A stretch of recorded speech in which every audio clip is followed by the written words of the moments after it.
facem check-in-ul. Baby este invitată la cea mai tare conferință. Ale. Ce faci, babe? Cum te simți? Mă simt stresată. Aștept să facem check-in-ul, să luăm biletele, să stau liniștită. Unde să luăm cafea? Gata, nu mai risipi mega. Risipești mega, gata. Unde mă, că mă confuzez, să oprește camera. Hai să ne concentrăm să luăm cafea, te rog. Wow, tocmai am realizat că Babe și-a pierdut piatra de la inel. Inelul meu de logodnă din Grecia. Inelul ei de logodnă, că al meu a fost altul. Tu nu ai inel, ăsta e inelul meu. Eu ți-am luat altul. Dar când o fi căzut? Mă întreb. Las că luăm altul, Babe. Da, era inelul meu preferat. Cu piatră turcoaz. Are fost ceva, are merită. Așa-l voi purta. Toată viața. Pentru că dacă tu ai plecat, rămâne un gol în inima mea. Ce? Bagă acolo că te simți prea bine. Râd de la un story în limba chineză. E prima dată că văd un story în limba chineză pe care îl înțeleg și care e amuzant. Înțelegi? Înțeleg poanta, n-am înțeles.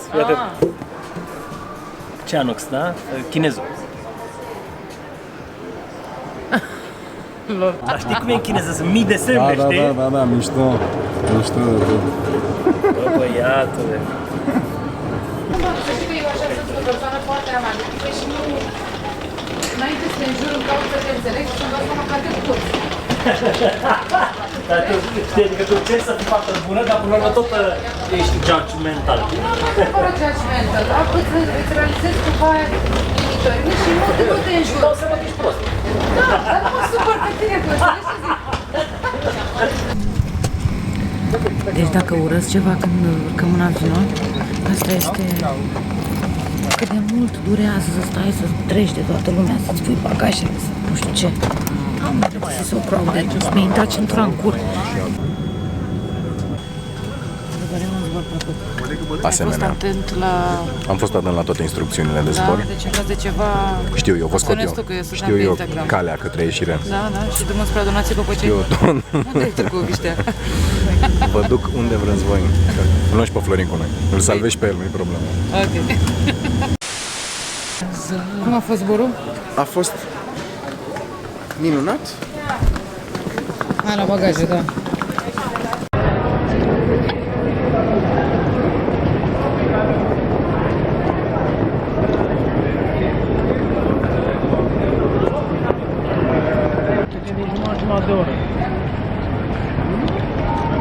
Problem. Am ratat primul tren și îl așteptăm pe următorul. Hai Câmpurene, hai, ce nu faci tu pentru țigără?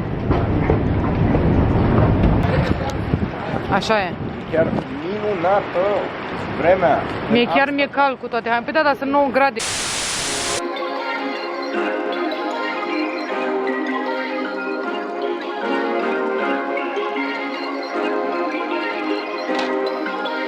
Perfect. Ah, mersi. Cobor, nu. Cât shawarma.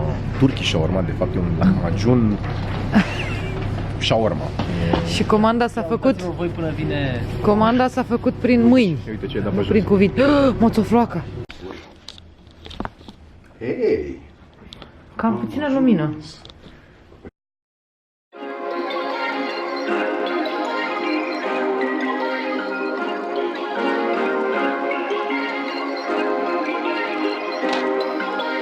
Perfect.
I'm super like fangirling here. Hi, Florin.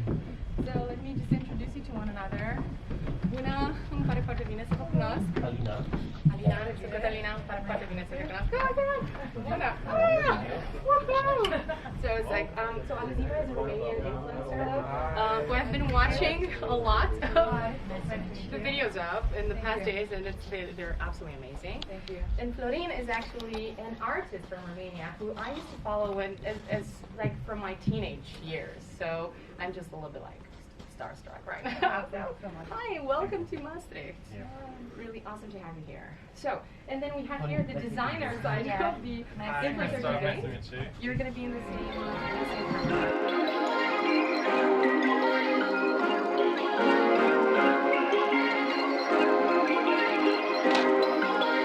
Perfect.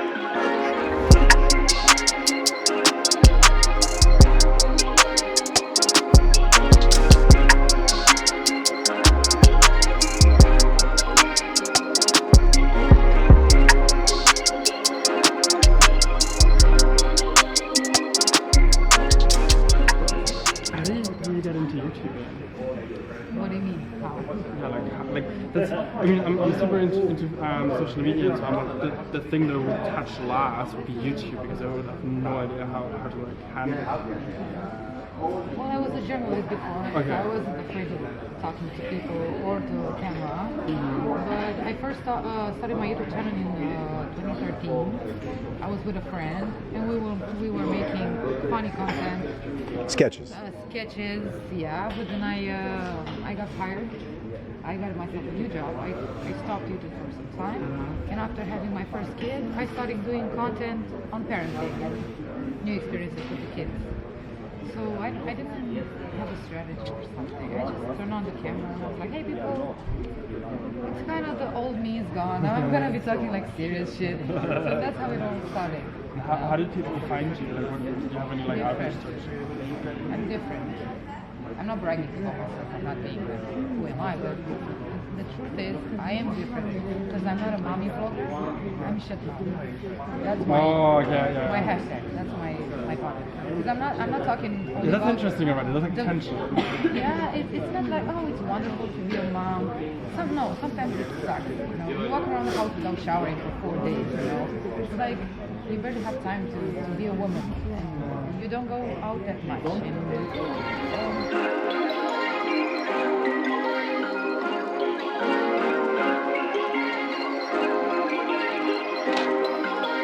Perfect.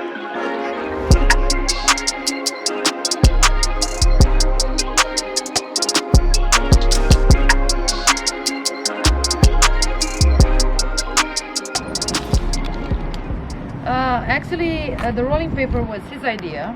I just helped him because I studied communication and marketing and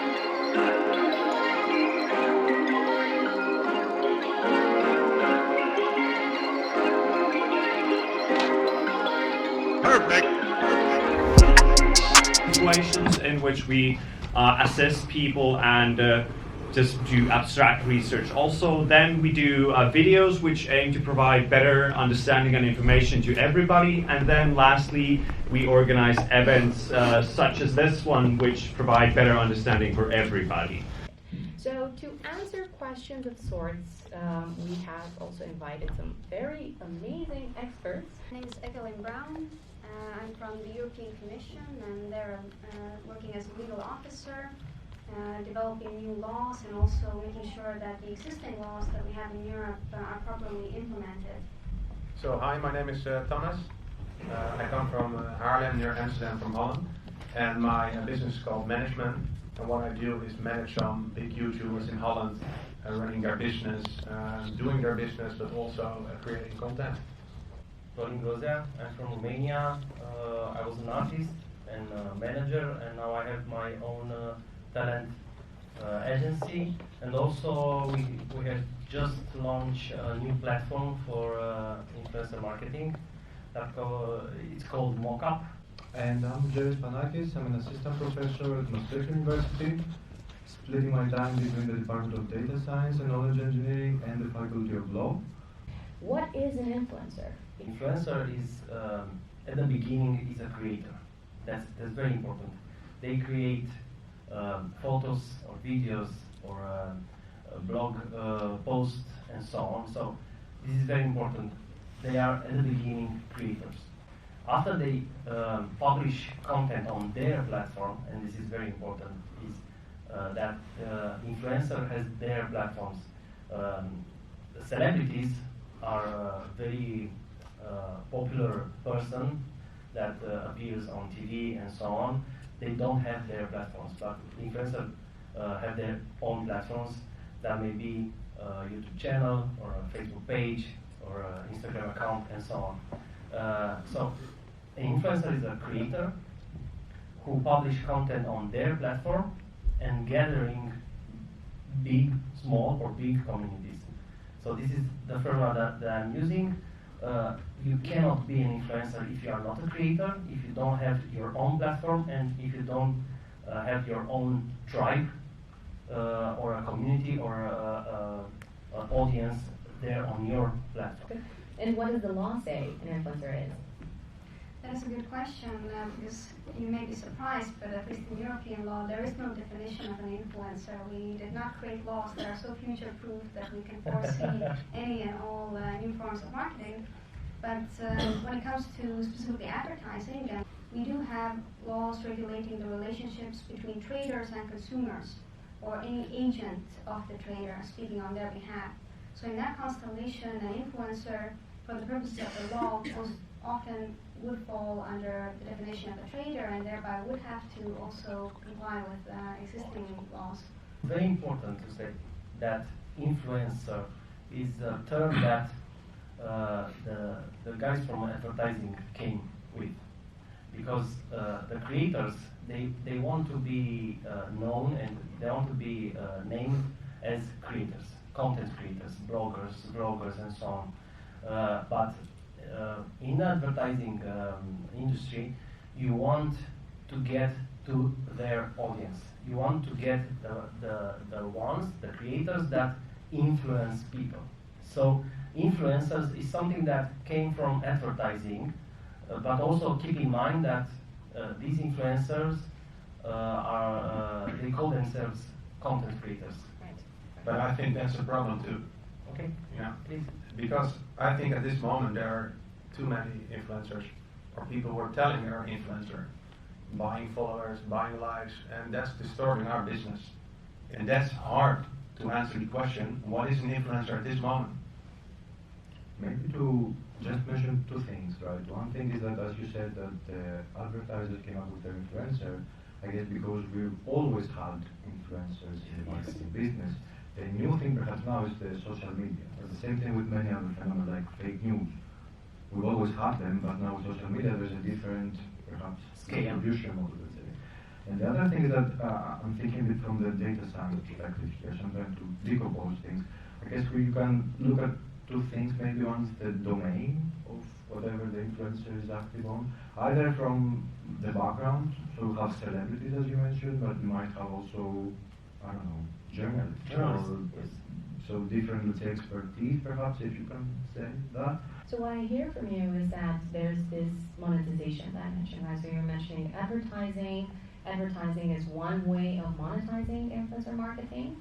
Maybe focus a little bit on the business model. So whether we call it content creation or whether we call it influencer marketing, what are the main business models in this realm? I think as a YouTuber or an influencer, you have the platform where you're at. So let's say on YouTube you have the CPM, that's what you earn per 1,000 views. That's different in every country because we had a talk, and in Romania, for example, the CPM is 50 cents. At this moment in Holland it's around €5. So that's the way of earning money. I think in my case, for my YouTubers, another way, as my role as a manager is creating campaigns with brands. That's the main way of earning money. And of course you have some merchandising, you have your own events. We jump very quickly from the definition of influencer and tribes and communities and so on to the monetization, but they are not linked. They are not always linked. We have in Romania several influencers that they refuse to take money from brands but they are influencers. So they are creators that have huge communities and they influence people, but they are not living from that. That's one thing to be clear. So influencers don't mean necessary that you're a businessman or a businesswoman. But if you want to go there, and if you are solely using YouTube as a revenue stream, you are in danger, because YouTube is always changing the algorithm and the rules, and they have Google and Facebook. They have a monopoly, a big Bible. So if you are a content creator and you are only on YouTube or only on Instagram, that's a problem. And I think that the biggest and the most talented content creators are also doing something offline, also doing events to keep their communities close, also doing their own little startups. Maybe it's an app, as you told me, or I don't know, working with brands on co-branded, not merchandising only, co-branded anything like businesses. And this is a thing that is very important to be aware that Facebook and Google have a power position. So if you want to be relevant in the future, in the near future, you need to think how to not be tied with this platform, and to understand that influencers are not just Instagrammers. If you want to be an influencer, if you deserve to be an influencer, you need to be something bigger than social media. Very nice to talk to you. Yes, and you as well. Hello from us. Hello, everybody. Hello. Netherlands. So, Yes, thank you. perhaps you can first of all introduce yourselves to our audience.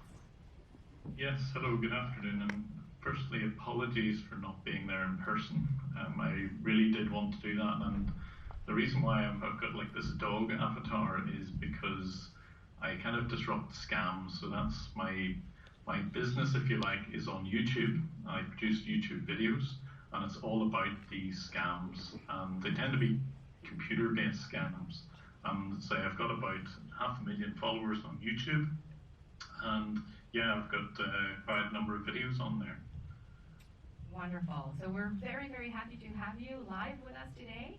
And tell us a little bit more about your YouTube channel. So you're in the scam game. So you were saying that you're trying to disrupt the scams. How does that go?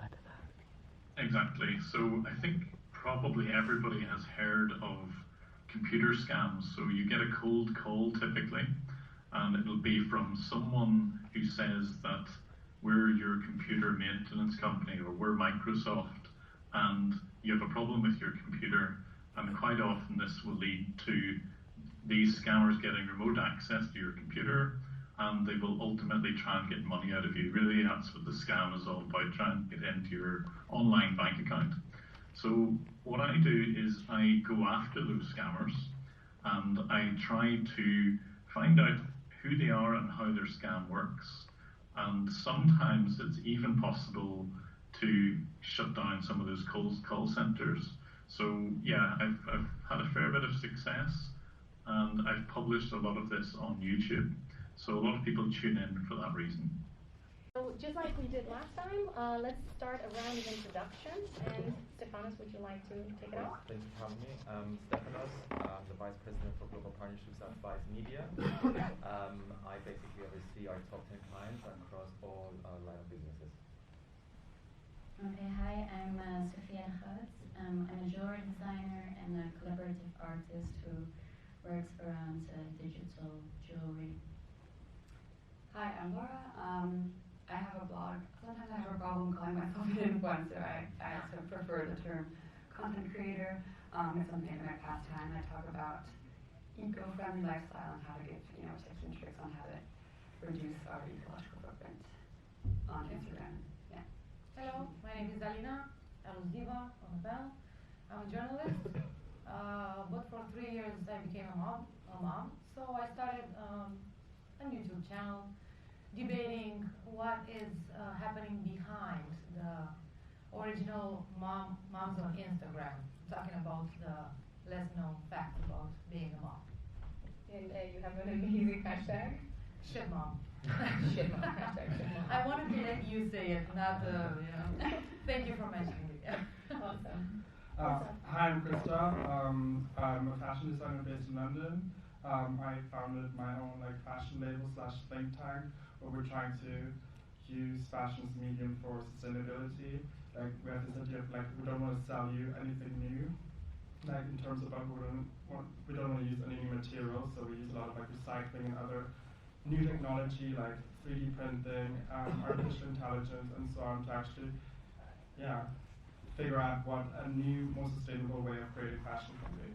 Cool. And maybe we can actually take some steps back and think about social media and the role of social media in society, right? So, Sophia, I know that in your work, in your jewelry design work, you were mentioning that social media for you is something very important because it has this dimension of connectivity that can really be very, it can really help you solve a lot of problems. Yes, exactly. I use the digital platform to connect with other makers, to find solutions for the problems I'm facing while designing. I use a lot of modern day technology.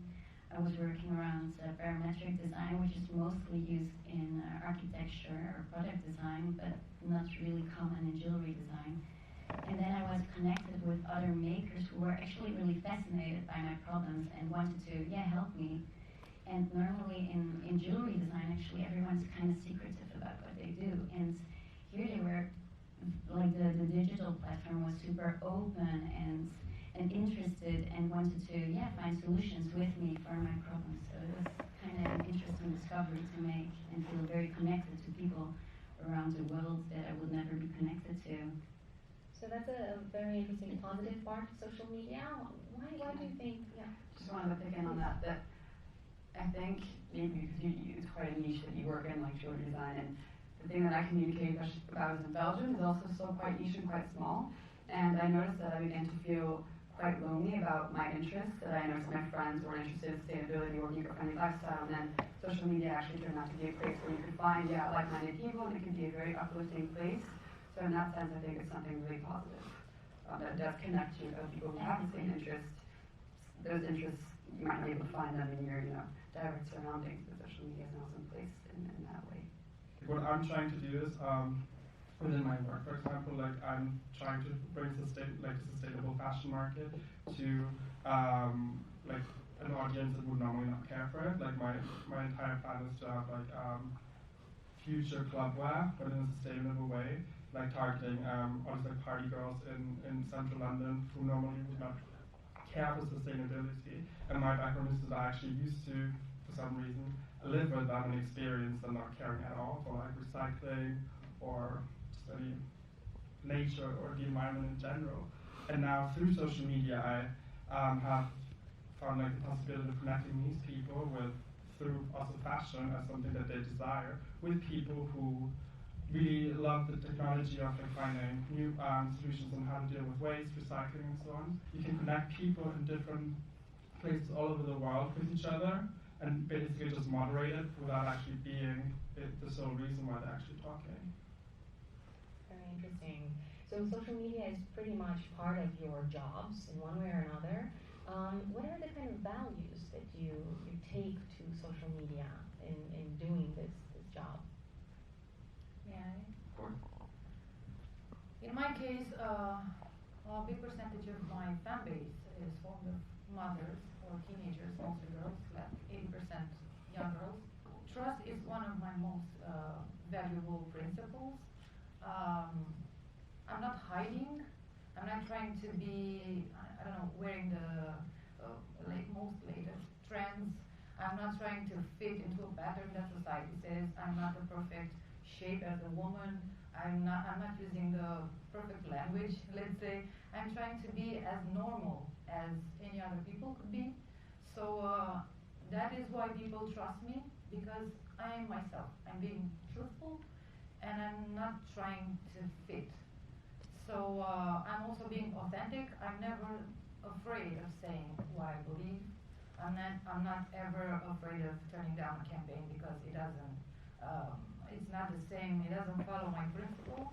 I will never accept a campaign, even if it's sorry, I'm looking at for a lot of money. If I do not use that thing in my life, if I don't like that food or wear those shoes. So it's another thing. It all builds up around the trust that you have with your community. Yeah. I want to hide now. My heart is like. I would totally agree. I mean, yeah. Vice's DNA is also authenticity, and that's how we connect and how we gain trust, because you have to earn trust. Yeah. And we are totally different from our main competitors because we're authentic to our audience, and we have always been. And that's kind of the main value that you should take to social media. And now it's getting even better, where the rest of the world is catching up, where all the brands need to identify a purpose, because younger people are interested and willing to know of that brand's values, purpose, and why they're doing good in the world. So if you don't have that as a brand, then you will not exist in the next 5 to 10 years. So it's kind of like catching up now to what we were being saying for the past 25 years. So I guess trust and authenticity are the two main values. Any other values? I think for me it's a bit difficult because my social media account on Instagram is very much just about work and not myself. Like I've tried it a couple of months ago to just post a selfie, but nobody cared for it. So I think once you like build up this entire thing about maybe fashion or something or product related and so on, or you create this entire world that is not necessarily about your own personal lifestyle. Like, of course, I'm trying to be authentic with the values that I have, but it's not about necessarily me or what I stand for. It's more about like what, like ideals and philosophies that even other people like might have that I just want to like portray within my work. And I think that's So I can relate, but on the other hand, like it's not about me as a person on my social media. It's about the work that you do, right? Yes, it's same for me. Like I'm a bit overwhelmed by influencers right now because I never really got to that thing. I'm not really often on social media myself, just to post my work or where I am. For example, today I'm here and that's what I post. But that's also around my work and around my jewelry, so I use it as an exhibiting space, like a digital exhibiting space, so everyone can see my work, can see what I do, but never really about me personally, so nobody knows the person behind it. So I was watching some of your videos the other day, and I absolutely love them. And for those of you who haven't seen ALUZIVA so far, so she's a Romanian influencer who has been tackling some very, very taboo questions and topics in Romanian society, and that can be, I guess, very confrontational. I was even looking at some comments. I really abstained from kind of dealing with some of the trolls, and I was wondering how you deal with that. Everybody says that the hairs are the first sign that you are doing a great job. Because if you don't, what's the word? If you don't move something in people, it means your work is not that strong. So now I don't care about the haters anymore. Every time I post a video on YouTube, there's like less than 10% haters. So I don't concentrate on them anymore. At the beginning, when I was, I'm still technically in the beginning, but I mean like last year, I would just lay in bed at night and just read in my mind all those bad comments about how I look and how I speak and what values I stand for. And that, sometimes I would cry, but it's not nice to admit it in public, right? Yeah, and I would just talk to my mom or my husband and be like, oh man, people are so bad and so mean, they don't know me. Instead of appreciating or sharing their common values, if they have some, they'd rather hide behind this, nickname with a lot of numbers and letters, and it's so comfortable for a person behind the screen to just say bad things about you and make you suffer, But after some time, personally, I just started not concentrating on the bad energy. Sorry. When you have 100,000 people or 10,000 people saying, "You are amazing, you inspire me, you make me feel better, you help with my anxiety problems." Or I stopped being such a stressed mom because I have 3 kids, so basically I talk a lot about being a mom. I let my kids play in the dirt now. I don't know if you have kids or you live around kids. Kids do a lot of messy stuff, you know. They take dirt and they just eat it. They don't have any boundaries, you know. And just like that type of mom, she's always walking around with wet tissues to wipe their hands and with spray for hygiene, and they're just like crazy about the microbes.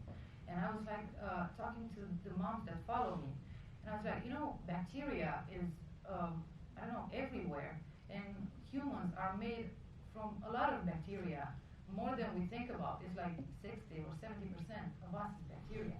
Kids need to play in dirt, you know, they need to play with a dog. That's how they build their immunity. And after saying all that stuff, there's been a lot of people who were like, "Oh, just admit you hate washing your kids' clothes." Right? I was like, "No, you just got it wrong, you know."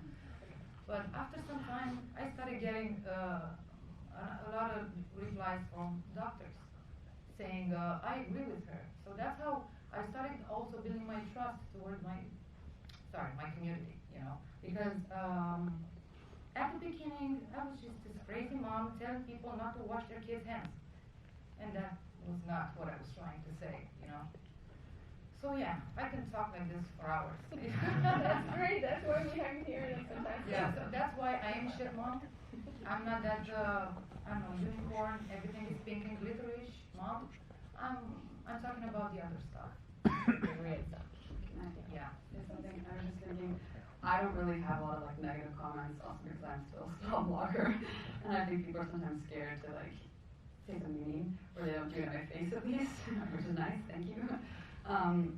But when I see like really negative comments on other people's posts, I just feel really sorry for that person. I'm like, I'm so sorry for you that you're filled with so much negativity, because there's a difference between people who are just being critical and people who are being mean and trying to tear you down and break you down. And I feel like I'm quite a positive person in general. So then I'm always like, oh, I feel so bad for you that you have so many negative thoughts.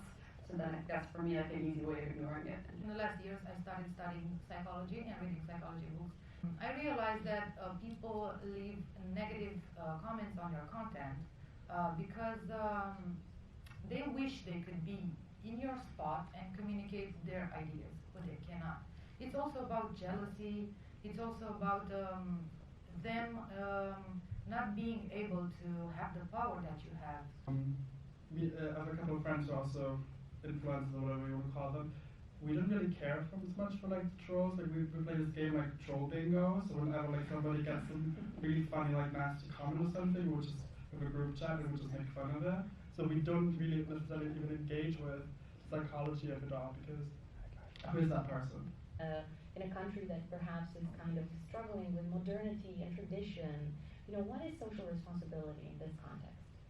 Well, I do feel responsible for the content I make, especially because of the young people who follow me. I recently made a YouTube video talking about sexual abuse in Romania. It happens all over the world. That's not a secret to anybody.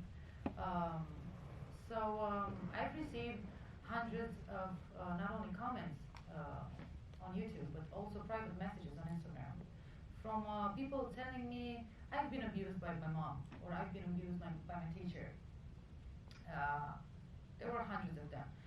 One of them was different from the others because that girl was asking for my help. She was like, I'm 17, I'm from a small town in Constanța, which is a city in Romania where I was born. Also, the town is called Mangalia. So she was born there. She was being abused daily by the bus drivers taking her to school. Not only her, many other girls too. They've been asking for help everywhere they could. Everybody said no, that they couldn't help them. The parents didn't want to get involved in the situation because they were afraid of the bus drivers. So there she was. She's now almost 18, taking Advils, let's say. That would be anyway, taking pills every day for panic attacks and anxiety attacks. She's been to the psychiatrist since she was 14 to try to deal with all that's happening. So she was like ALUZIVA, as people see me in social media. please help me. So I started to create a plan towards helping this girl. I shared her story towards my community. A lot of journalists joined. Someone from the government wrote to me and said, look, I'm a journalist, I work for the Romanian government. I can help you take this girl to child services, so child services can come into this story and help her, because her parents legally had to be there to represent her with the police and the authorities. So that was a huge responsibility I took in front of thousands of people that follow me online. And I promised myself that I would help this girl particularly, but I would also make a statement and convince other people to step in if they ever see something bad happening, like a girl being abused, I don't know, some old stinky man grabbing her skirt in the bus, let's say. People tend to put their look aside, you know. If you see, especially in Romania, so you know how it is. If someone is fighting on the street, our education says don't get involved. You might get hurt. So what I do I'm telling people the opposite. That could be you, and you would wish for the people who are walking on the street to come and help you and not ignore you and mind their own business. So that is my responsibility towards the people who follow me. I'm trying to change an education that's been lasting for generations. I had challenging conversations with my mom, telling me, why are you helping that girl with the bus drivers? Aren't you afraid that you show your kids on Instagram? And I was like, well, somebody needs to do that. I mean, if it happens to me, I would desperately want people to help me if you, my mom, are not supporting me. If I'm allowed to say one more thing about this, I made a video about the referendum, which happened last year in Romania, about the LGBT community, that Romanians are very against LGBT people. They don't have very rational arguments. It's mostly about religion and, I don't know, homophobic history in our country. So I made a video exposing my my true feelings about the LGBT community, being like, gay people don't hurt anybody. Just let them have a normal life. They don't do anything to you. And I looked into the camera and I said, I fully support gay people, lesbians, pansexuals, you name it, you call it. So that was crazy. What I did was crazy because a lot of moms were following me, a lot of parents. I lost hundreds of followers, but I gained thousands of people. So I did it again yesterday because a lot of people in the comment sections were like, I hope his son will be gay. And I was like, God, I hope it won't, because with people like you in this society, it will be so bad for him. But it would be fine because he would have a parent like me to be there for them. Damn, I talk so much. No, it's good. But yeah, these are the kind of examples of getting involved from a political perspective, making some statements about things that go beyond work. Is this something that you're seeing, Stefanos, in practice, that there's a trend towards this? There is definitely a trend. And the change that we see is that the Gen X, our parents, are the ones that kind of created these issues. The millennials are the ones that are acknowledging the issues. And the Gen Zs are the ones that are acting on the issues. And this is how kind of we change as a publisher the way we create the content, where we place the content, and what kind of content we do. So yeah, we definitely see that change, and I hope it will become even bigger. For example, on TikTok the other day, I'm not sure if you've seen that this girl that was pretending that she was doing her hair, but at the same time she was just saying about the Muslims in China and how the Chinese government are treating them, and then TikTok banned her, where now she's back. But you can see like now these 15 and 16-year-olds, where back in the days were just saying caring about boys and going to the cinema, is now caring about what are happening to other people around them. It used to be fuck you, but now it's fuck yes. and we used to be critics, but now we're fans. So you can see those changes happening across the board. Whoa. It's very, very inspiring. Cool. Maybe it can also inspire some questions in the audience. Are there any kind of things you would like to reflect upon together with our speakers? My question, I would like to, for all of you to expand a little bit on the political part of the political responsibility of influencers, because I think right now in this panel we mostly have people who kind of stand for that, for sustainability or for progressive values.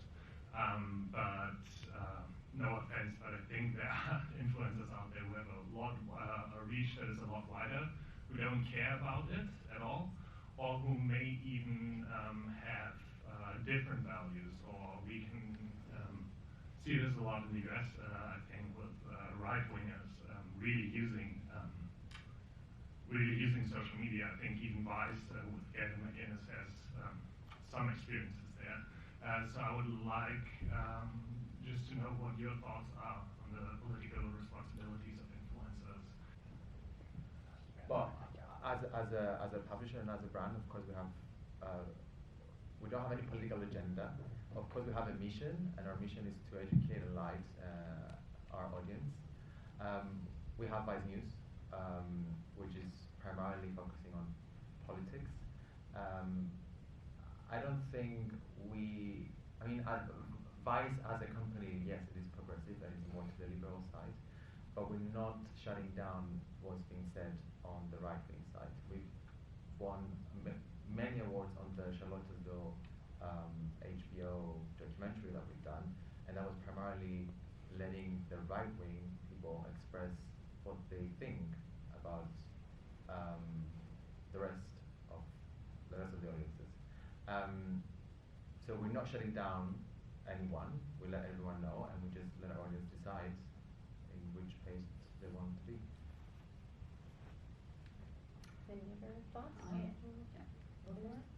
That's a short comment. I know for myself that I don't know a lot about politics, and I'm a bit ashamed of that fact because I'm 25, so I should know more about politics. So I am trying to inform myself more about that because I do feel that responsibility to talk about it. Like we need a climate action plan and similarities, but how do you get someone to feel that responsibility? I don't really know how to do that. I mean, I feel the pressure for myself because I know that I try to focus, well, that was in the past on the individual, but I know that we need a lot more than that. We need governments and world leaders to step their game.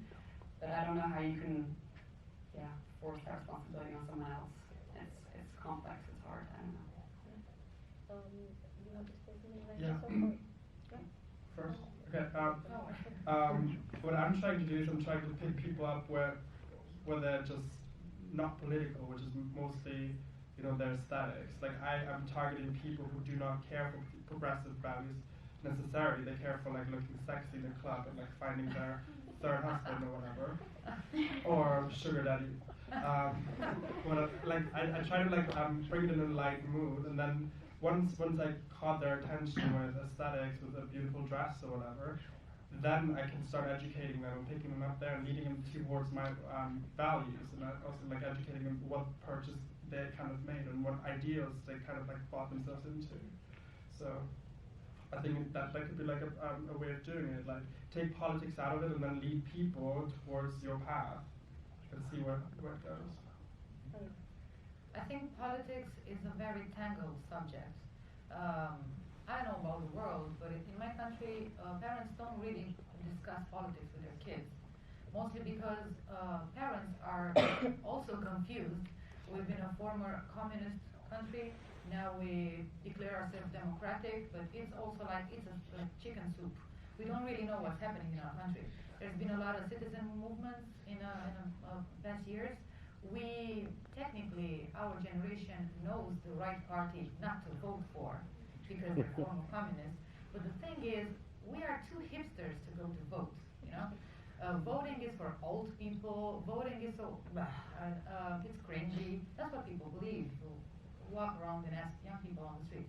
So what I've been doing with my community is I was like, you want to go study in Maastricht, right? There's Romanians in this. Why? Because universities in Romania are not good. They're very good. We have a lot of foreigners studying medicine or science, whatever, in Romania. It's because the law doesn't help us. It's because we don't have financial support from the state to study. It's because we don't have infrastructures and all that stuff.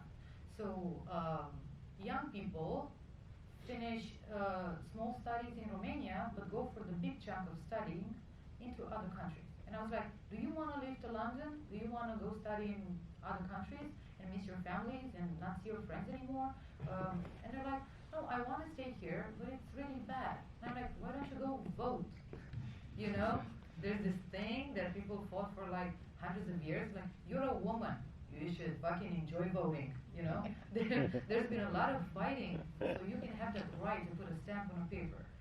So what I've been doing is talk to my community and be like, go exercise your right, your constitutional right, and stop commenting about what party is ruling your country if you don't go and vote and say yes or no. End of story. Politics and art. Politics and art. It's I try in my work to leave it out because I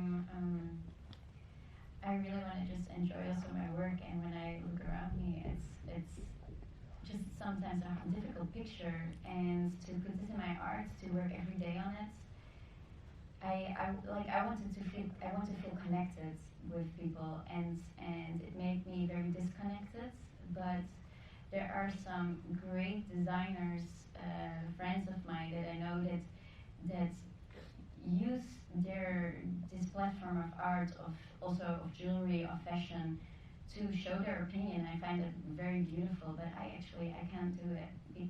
Also maybe because like Laura, I'm maybe not educated, or I feel not educated enough to tell my opinion yet in my work. But also, yeah, I first really want to feel educated, but I feel also the pressure of being educated before I show this. But I'm also very impressed by people who were able to. So yeah, that's my opinion right now. Wonderful. We have coffee and tea upstairs. Please just join me in again applauding this amazing lineup of speakers.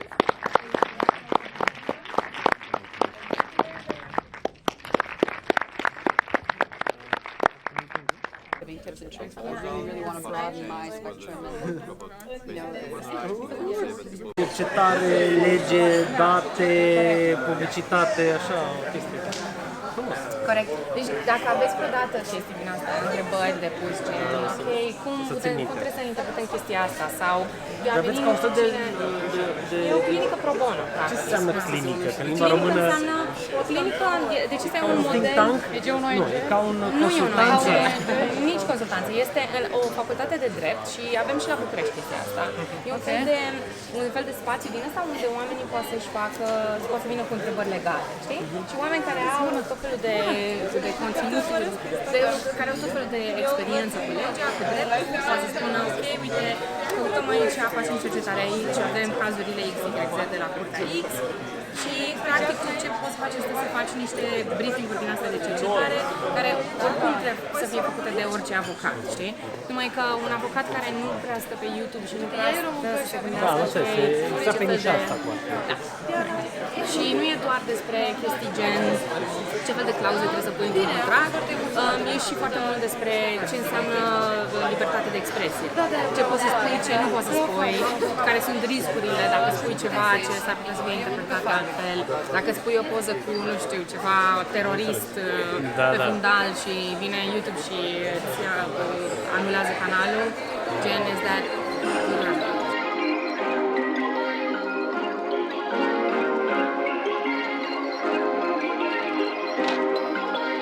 Perfect. La copii, așa, și văd persoane care zic că nu vor, dar îmi dau seama că sunt din niște motive, adică nu e motiv, mamă, nu vreau, poate nu sunt fericiți în viața lor, sau relația pe care o au.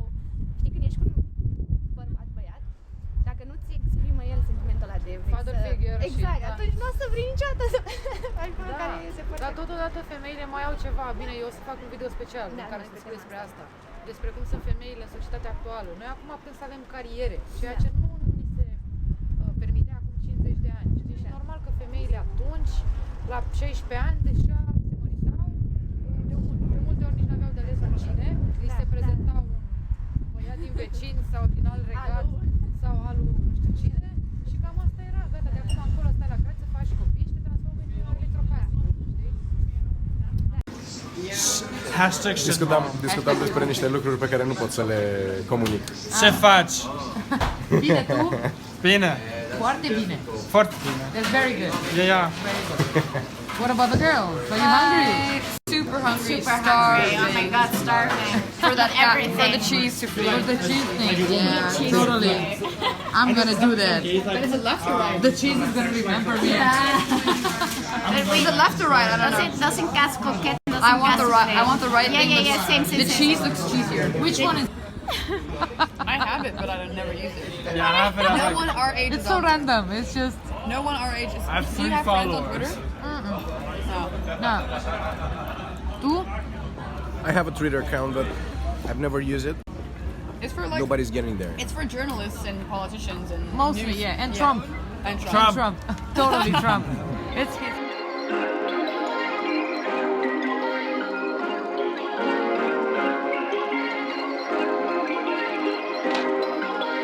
Perfect.